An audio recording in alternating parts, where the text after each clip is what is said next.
Exercise 4.3 से question number 2 को solve करेंगे। देखिए एक्सरसाइज 4.3 का जो क्वेश्चन नंबर 2 है वहां पे आपको क्या गिवन है, कुछ वर्ड प्रॉब्लम गिवन है।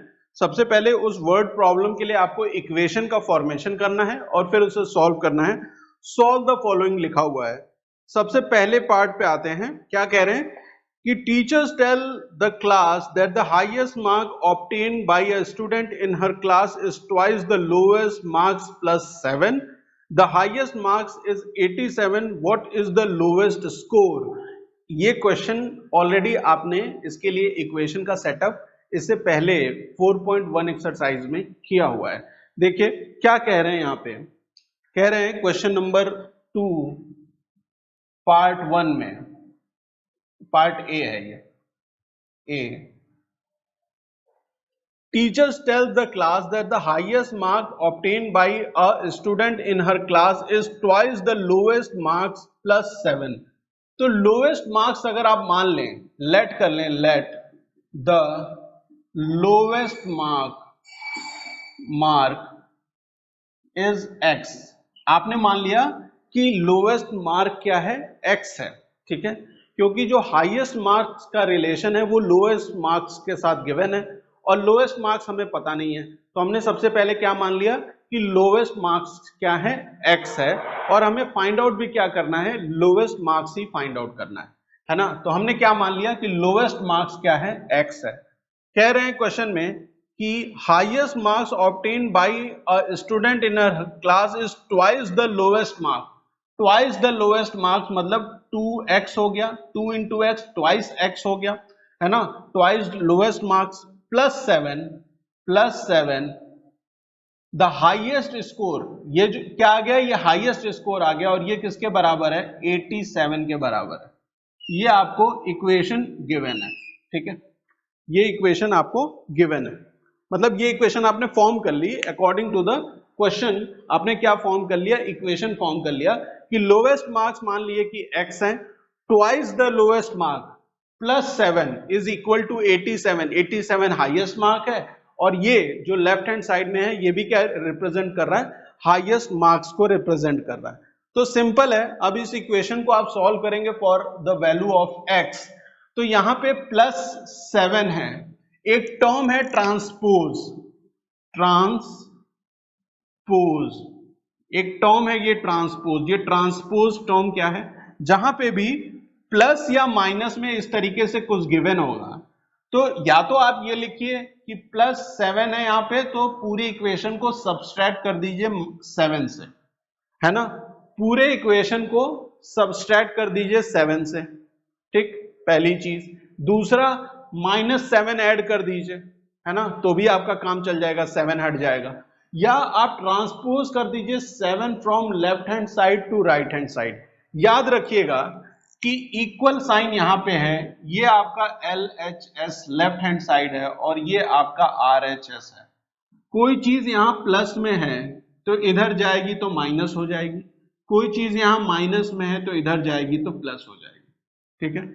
लेफ्ट हैंड साइड में कोई चीज अगर प्लस में है उसको आप ट्रांसपोज करके राइट हैंड साइड में लेके गए तो ये प्लस वाली चीज राइट हैंड साइड में जब जाती है तो माइनस हो जाती है। उसी तरीके से कोई चीज अगर यहां पे माइनस में है लेफ्ट हैंड साइड में तो वो राइट हैंड साइड में जाएगी तो प्लस में हो जाएगी। उसी तरीके से आप समझ सकते हैं कि कोई चीज राइट हैंड साइड में है माइनस में तो लेफ्ट हैंड साइड में आएगी तो प्लस हो जाएगी, और कोई चीज राइट हैंड साइड में प्लस में है तो लेफ्ट में आएगी तो माइनस आ जाएगी।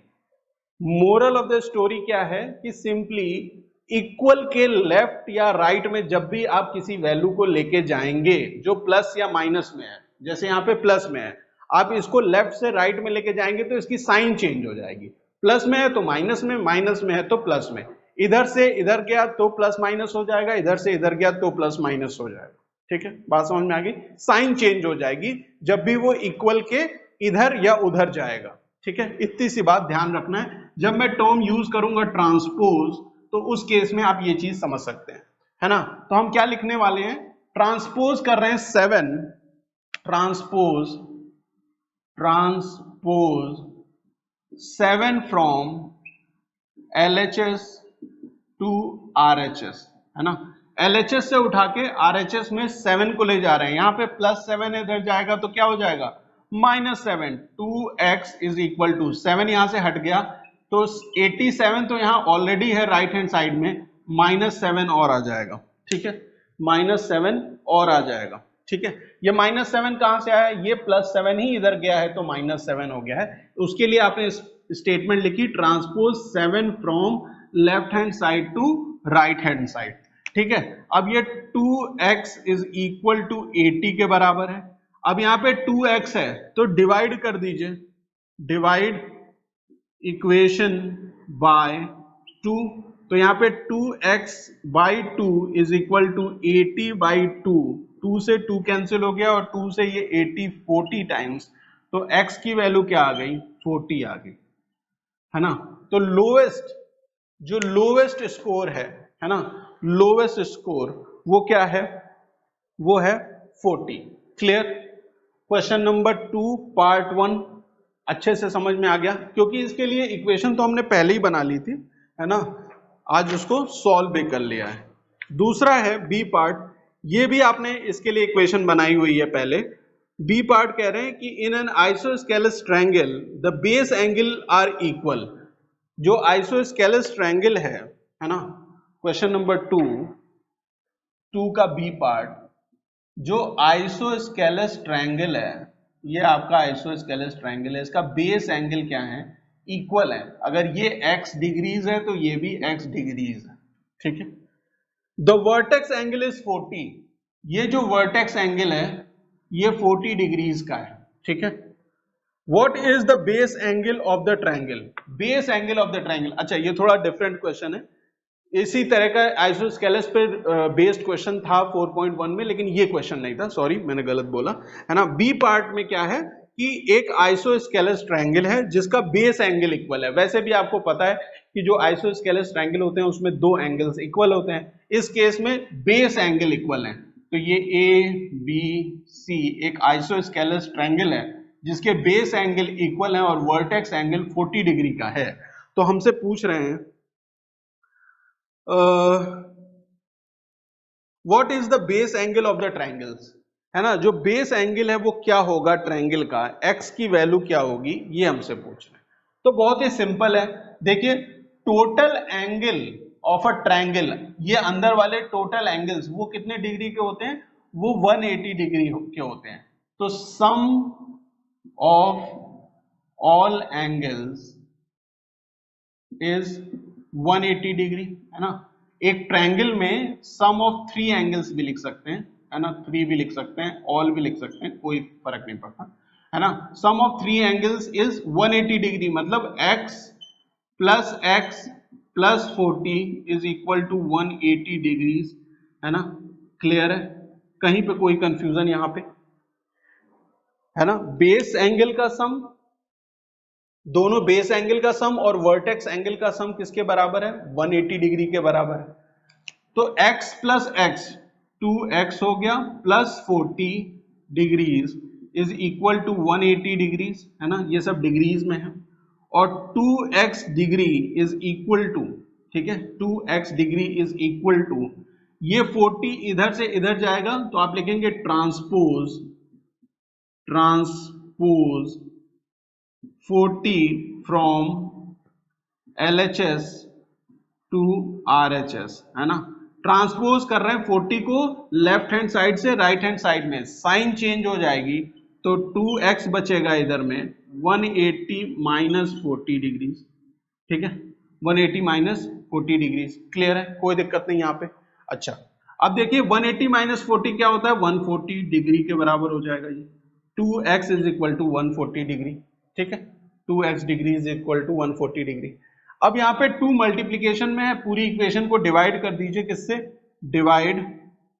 डिवाइड इक्वेशन बाय 2 से डिवाइड कर दीजिए। तो यहाँ पे क्या हो जाएगा देखिए, 2x degree divided by 2 is equal to 140 degree divided by 2 से 2 कैंसिल हो गया और ये 2 से ये 140 70 टाइम्स, तो x की value x degrees is equal to 70 degree के बराबर है। x की वैल्यू क्या है 70, 70, जो बेस एंगल है उसमें से ये एक एंगल कितने डिग्री के बराबर है 70, और ये भी कितना होगा 70, तो 70 70 140 प्लस 40 180, टोटल एंगल्स का सम कितना होता है, वो होता है 180 डिग्री के बराबर। तो यहाँ पे आपने ट्रांसपोज का कॉन्सेप्ट समझ गए कि जब भी आप लेफ्ट हैंड साइड से राइट हैंड साइड में लेके जाएंगे किसी वैल्यू को, यहाँ प्लस में है तो इधर जाएगी तो क्या हो जाएगी, माइनस में हो जाएगी। सेम इसी तरीके से क्वेश्चन नंबर 3 को सॉल्व कर सकते हैं, पार्ट 3 को। पार्ट सी को सॉल्व करेंगे। Sachin obtain twice as many runs as Rahul, है ना। सी पार्ट में सचिन स्कोर करता है twice as many runs as Rahul. Together there run fell two short from double century. दोनों के रन्स मिला के, दोनों के जो रन्स हैं उनको मिला के वो 2 रन शॉर्ट हैं from double century. How many runs did each one scored, है ना। सिंपल सा क्वेश्चन है, कह रहे हैं कि Sachin scored twice as many runs as Rahul. तो आप मान लीजिए राहुल के रन पता नहीं है, let Rahul runs be X. क्या है, राहुल के जो रन है वो क्या है, एक्स है। मान लिया कि हमने एक्स है, तो सचिन के रन कितने हो जाएंगे, twice as Rahul. Sachin twice as Rahul मतलब 2x हो गया। और कह रहे हैं कि इन दोनों के रन्स मिला के together there run fell two short from double century. तो सेंचुरी कितने की होती है बेटा, 100 रन की, है ना। सेंचुरी कितने की होती है, 100 रन की। दो तो डबल सेंचुरी कितने की होगी, 100 plus 100 that is equal to 200। और 2 शॉर्ट है मतलब माइनस कर दीजिए 2 तो 198, है ना। इन दोनों ने मिलके जो रन्स बनाए, है ना, दोनों ने मिलके मतलब 2x plus x is equal to 198, है ना। ये इक्वेशन है। बात समझ में आई भाई। राहुल के रन्स कितने हैं x, उससे ट्वाइस किसके रन है, सचिन के। और इन दोनों के रन्स 2 रन शॉर्ट है फ्रॉम डबल सेंचुरी। तो डबल सेंचुरी होती है 200 की, उसमें से 2 रन शॉर्ट कर दिया तो 198 आ गया। ठीक है, क्लियर है। अब यहाँ पे 2x प्लस x क्या हो जाएगा, 3x हो जाएगा। 3x is equal to 198। 3 multiplication में है तो आप क्या करेंगे, 3 से डिवाइड कर देंगे, डिवाइड इक्वेशन बाय 3 से इक्वेशन को डिवाइड कर दीजिए। तो 3x by 3 is equal to 198 by 3 से 3 कैंसिल हो गया और 3 से ये 198, 3 6 जा 18 और 3 6 जा 18। x की वैल्यू क्या आ गई, 66, है ना। x की वैल्यू 66 है। तो राहुल के रन्स x हैं, तो राहुल ने कितना स्कोर किया, राहुल x रन्स मतलब 66 रन्स स्कोर किए। ठीक है। सचिन का रन कितने हैं, वो 2x हैं मतलब 2 into 66 that is equal to 6 2 जा 12, 2 लिखा 1 कैरी कर दिया, 6 2 जा 12, 12 और 113, 132 रन। ठीक है, दोनों को ऐड करेंगे तो ये डबल सेंचुरी से 2 रन शॉर्ट होंगे। ठीक है, बात समझ में आ गई। क्वेश्चन नंबर 2 क्लियर है। मिलते हैं नेक्स्ट क्लास में। Thank you for watching.